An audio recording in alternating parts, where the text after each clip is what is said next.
So this is the power of. Oh ya ke? Okay, terima kasih.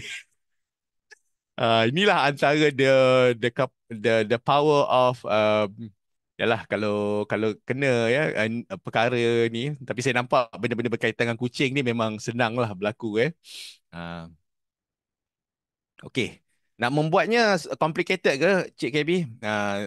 Sebenarnya senang sangat lah benda ni untuk dibuat. Okey. Kejap. Uh, ada berlaku, dia ada lekat sekejap. Sistem saya ni jangan jangan tolong tolong sistem jangan buat hal. Dia dah mula dah dia lekat-lekat ni petang-petang ni kan. Hai. Optimize for video sharing. Okay, lagging sikit sabarlah Okay. Okay, jom saya cepatkan sikit proses ni. Nanti kalau terlepas ke apa ke, kita ada rakaman. Ya, saya double check balik dengan urus dia, double check. Jap, ada tak? Uh,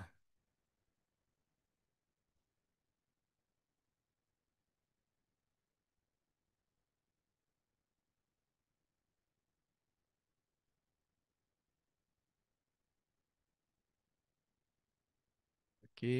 Okay, masih menanti. Okay. Tapi saya tengok dekat indikator kat sini dah ada macam pergerakan macam signal lah. Ya, dia kata the content of this meeting is being sent to YouTube. Mana ada lah tu. Ya. Okay. Lepas tu, kemudian kalau untuk bahagian ujung tu kita boleh masukkan music, dan kalau kita lebih lagi teliti, kita boleh buatkan penjenaan suara dan juga menghasilkan kesan bunyi lah. Ah,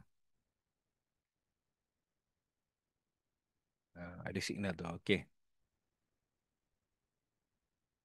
Okey, ni saya ambil satu case study saya daripada pembelajaran ni. Ya, ini dia punya iklan dia. Saya pun hantar dekat WhatsApp group juga supaya anda kalau tak sempat tak boleh tengok dekat sini, saya hantarkan juga. Ada satu yang tadilah masa tengah masa tadi ya, ada tak videonya? Videonya apa tak? Jalan lah. Apa berlaku ni? Jap. Saya mainkanlah kat sini Dulu, setiap pagi saya tengok cermin, kedut bawah mata makin jelas. Tapi bila saya mula guna Thea, kulit rasa tegang dan lembut seawal 2 jam. Thea, rahsia kecil saya untuk kekal anggun setiap hari.